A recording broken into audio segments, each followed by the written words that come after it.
What's up, everybody? I'm going to be working on this kaiju today. And today, what I'm going to do is I'm going to pull this center diff and put some diff oil in it. It's really simple. You know, you use a 2mm hex head, which I just dropped that one, so I'm just going to grab a different one. Going to wind up pulling 1, 2, 3, 4 to get actually 1, 2, yep, 3 and 4 to get the bumper off, and then there's 1, 2, 3, 4 to get the housing front off, and then we'll pull it, and then I'll shoot some more of a clip. Alright, so now that I got these 4 out, 1, 2, 3, 4, basically what you want to do is just pull it off to the side, see how they come out, and then on the bottom you have these pegs that go in the front 2 holes. That way you don't have to disconnect your lights. And now I'm to the housing. Now I'm going to wind up removing 1, 2, looks like 3 and 4. I'm not sure if I got to remove this one here in the middle, because I think that just holds this plate on. But if so, I'll have to remove a 5th one. But I'll get to it, and I'll be right back with you. Something I want to show y'all that's very important.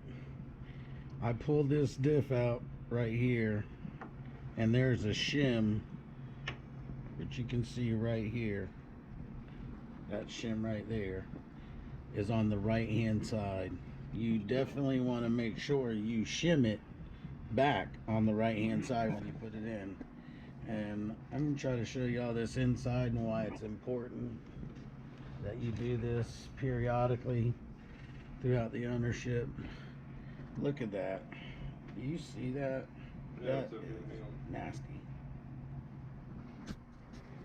So when you get down to this part, what you're going to want to do is you're going to want to back these 4 screws out. That's going to allow you to separate it and get to the center of the diff. Okay, so I wanted to show y'all the center.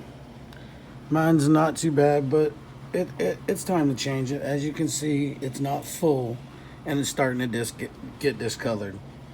That's letting you know that, hey, you know, you're definitely doing this at the right time. You don't want to keep waiting. Soon that diff fluid will break down even more and get darker, and then it's like bubble gum in there. Alright, next thing I want to show you about rebuilding your diffs is this. If you notice, it looks like a dumbbell, and it's got 2 gears and a flat spot in the middle. Let me try to get this in a little focus a little bit better. There we are. So you can see the flat spot in the middle, and then if I show you in here, there's a flat spot in the middle of those. Those 2 have to mesh together. If you don't mesh those together, you're never going to get this thing back together, and it's never going to function properly. So let me get this cleaned up, and we'll go to the next step. So here you see I got the bottom one in first, pins are in, and I have my little flat piece up. Okay, so now that I got it broke down and cleaned out, I want to say this being the darkest of the color that I got out of the inside of the diff right here, this blackness right here is from cleaning off the dirt on the bearing. But as you can see, it's got a little discoloration. It's not super dark. Now, if it was a little bit darker, like maybe this out here, I would put this all in a bowl, spray it, soak it. But seeing how that is the darkest color I have out of this whole diff cleaning, I'm not going to put it in a bowl, spray it, and soak it overnight, trying to get it back to brand new. I just want to get as much of the old out, and I'm going to install 30K in my front diff here, just because I don't want full lockup. I put 70 or 80,000 in the rear, just because that's where you want it to lock up, and in the front I want to still have a little bit of play on each side, so I'm going to run with 30K in the front. Now, as you can see, I got the top one in, 2 married in, and as you can see,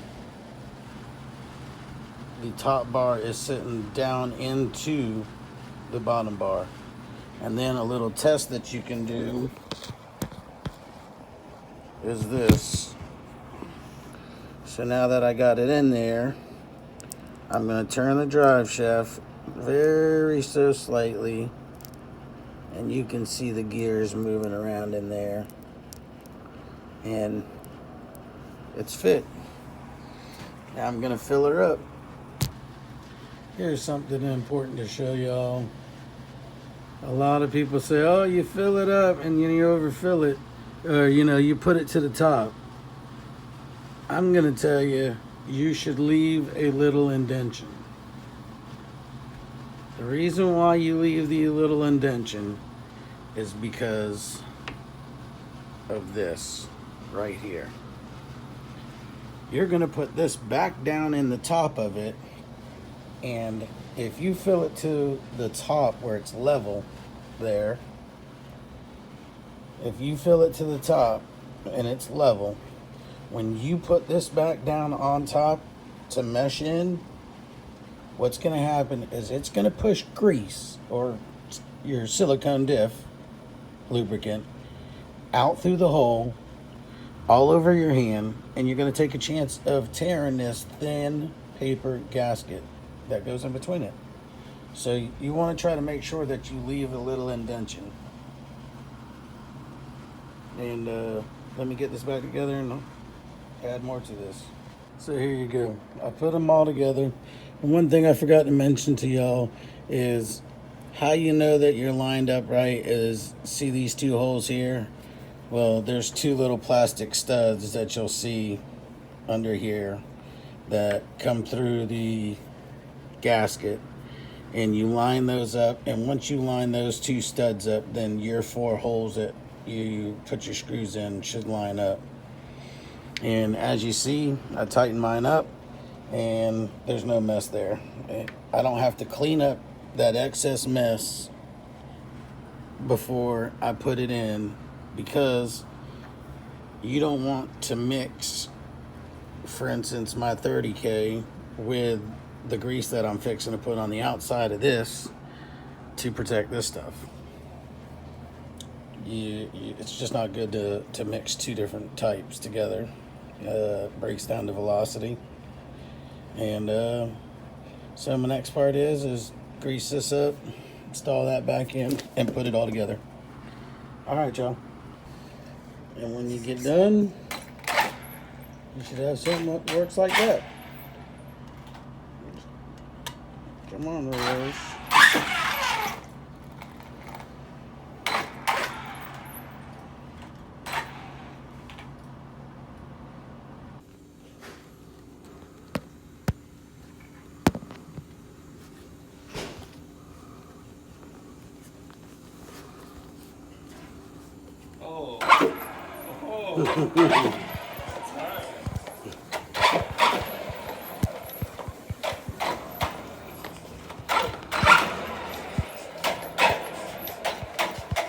You got your key or you need money? I'll be right out. I just gotta get another cut that in. Right? All right.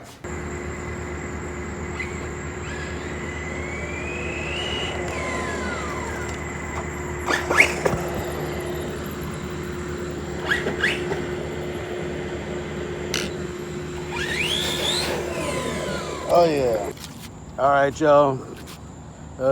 Brought the Kaiju out. Was doing some test running after replacing the diff oil in the front diff. Was pulling a few tricks. And the reason I'm shooting this right now is because it ain't gonna pull no more tricks. I got work to do on it yet again, because after just having it out for a few minutes and roughing it up, you hear it. I either lost the screw to the spur or the pinion, the set screw, or I stripped the teeth. I'm going to have to discover that out tomorrow and be another fix it for you. Or for me, rather. All right, y'all. Thanks for watching. Don't forget to subscribe. Peace out.